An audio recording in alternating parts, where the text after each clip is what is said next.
नमस्कार मित्रांनो, आज आपण अशा एका व्यक्तिमत्वाची कहाणी जाणून घेणार आहोत ज्यांनी आपल्या शब्दांच्या ताकदीवर लाखो लोकांच्या मनात स्थान निर्माण केले। हे व्यक्तिमत्व म्हणजे विद्रोही कवी, प्रभावी वक्ते आणि सामाजिक विचारवंत नितीन चंदन शिवे, ज्यांना अनेक जण दंगलकार नितीन चंदन शिवे म्हणून ओळखतात।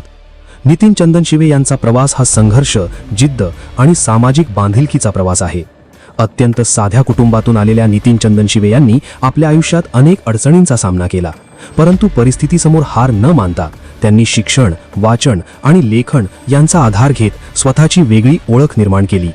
त्यांच्या कविता आणि भाषणांमध्ये सामाजिक न्याय, समता, संविधान आणि डॉक्टर बाबासाहेब आंबेडकरांचे विचार यांचे प्रतिबिंब दिसून येते। त्यांच्या शब्दांमध्ये केवळ साहित्य नसते, तर समाजाला विचार करायला लावणारी शक्ती असते।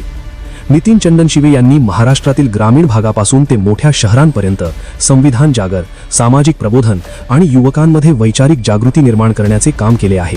त्यांच्या व्याख्यानांमधून ते शिक्षण, सामाजिक परिवर्तन, वैज्ञानिक निष्ठ विचार आणि लोकशाही मूल्यांचे महत्त्व पटवून देतात।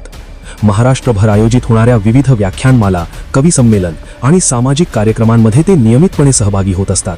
त्यांच्या प्रभावी वक्तृत्वामुळे युवकांमध्ये त्यांची मोठी लोकप्रियता आहे। त्यांच्या भाषणांमध्ये इतिहास, वर्तमान आणि भविष्य यांचा सुंदर मेळ पाहायला मिळतो। सोशल मीडियाच्या माध्यमातूनही त्यांनी हजारो तरुणांपर्यंत आपले विचार पोहोचवले आहेत। त्यांच्या कविता, भाषणे आणि सामाजिक संदेश लाखो लोकांपर्यंत पोहोचतात। त्यामुळे ते केवळ कवी किंवा वक्ते राहिले नाहीत, तर अनेकांसाठी प्रेरणास्थान बनले आहेत। नितीन चंदन शिवे यांची संविधान ही कविता विशेष लोकप्रिय ठरली। या कवितेमुळे त्यांचे नाव महाराष्ट्राच्या कानाकोपऱ्यात पोहोचले। संविधानाचे महत्त्व आणि लोकशाही मूल्य सामान्य माणसांपर्यंत पोहोचवण्याचे काम त्यांनी आपल्या लेखणीतून केले। त्यांच्या सामाजिक आणि साहित्यिक कार्याचा गौरव म्हणून लोकसहभागातून त्यांच्यासाठी घर बांधून देण्यात आले। हा सन्मान केवळ एका व्यक्तीचा नव्हता, तर समाजासाठी कार्य करणाऱ्या विचारांचा सन्मान होता। आज नितीन चंदन शिवे हे हजारो तरुणांसाठी प्रेरणास्थान बनले आहेत।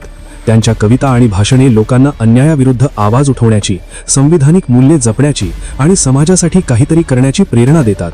मित्रांनो, नितीन चंदन शिवे यांची कहाणी आपल्याला एक महत्त्वाचा संदेश देते। परिस्थिती कितीही कठीण असली तरी जिद्द, मेहनत आणि योग्य विचार यांच्या जोरावर यश मिळवता येते। व्हिडिओ आवडला असेल तर लाईक करा, शेअर करा आणि अशाच प्रेरणादायी व्यक्तिमत्वांच्या कथा पाहण्यासाठी चॅनलला सबस्क्राईब करायला विसरू नका। धन्यवाद। नमस्कार।